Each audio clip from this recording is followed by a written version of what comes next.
Okulambula kwaffe tukutandikidde ku luguudo 7th Street ng'eno bw'otuukayo oyinza okwebuuza oba ddala ono Kampala wakati anti lwonna lujjudde ebinnya. Awamu abalukozesa kyabayitirirako ne bateekamu ebiziyiza ebidduka okugwamu. Ate awalala tusanzewo amayinja nga waggulu bakookeddeko eddaala okulabula abayitawo nti wabulabe. Tweyongeddeyo ku nkulungo ya Kabalagala. Wano ali mu bwangu tayita anti emmotoka zitambulira ddala kasoobo olw'ekinnya ekiri wakati mu luguudo. Wakulukutiramu n'ebizzi ebicaafu ebiva ku ludda lwa Nsambya awo ne gujabagira. Ate olukkirira kalenda ng'ova ku bitaala Makindye okugatta ku luguudo lwa Salaama nawe ekikwaniriza binnya.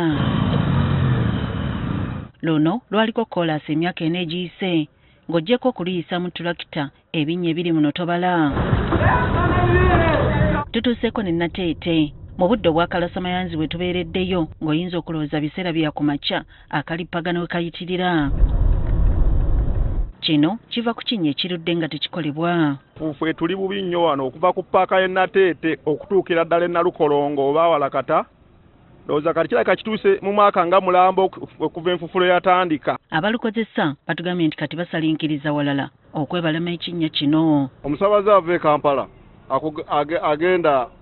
agenda e Busega aba ayagala omuyise mu kibumbiro booti mugende mpaka Busega okitegeera naye aba tayagala kumuyisa wano olw'ensonga y'ekkubo. Okw'omusana gujabagira so ng'ate enkuba bw'etonnya gubulaasala. Ove waka mu dakika nga 3 omaze okufaanana ng'ava mu nnimiro.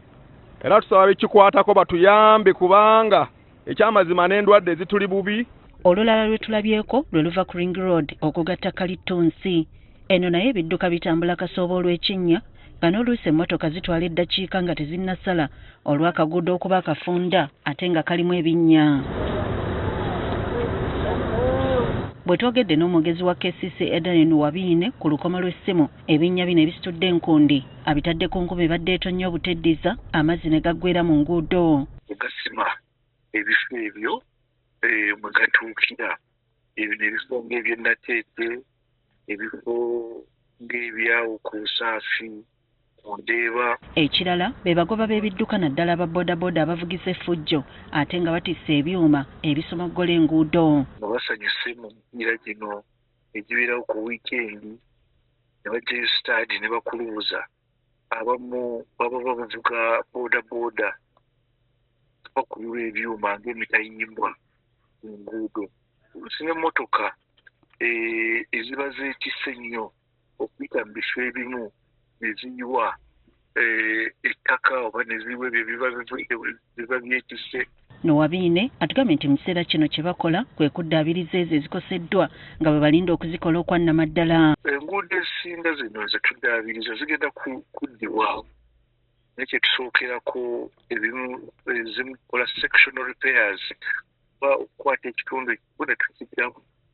Endala enkola gye tukozesa yeya pothole patching oba okuzibikira ebiraka nga ebiraka ebimu bino tusooka ne tuteekamu malamu ali stabilized oba malamu aliko ekirungo kya live kyasooka kattire tulyoke tuteekemu oba tuteekeko koolasi oba amayinja agalimu bitumen. Bino bwe bijjidde nga KCCA ekyali ku mulimu gw'okukola enguudo eziwerako mu Kampala. Susan Nanyanzi agafeeyo ku Spark TV.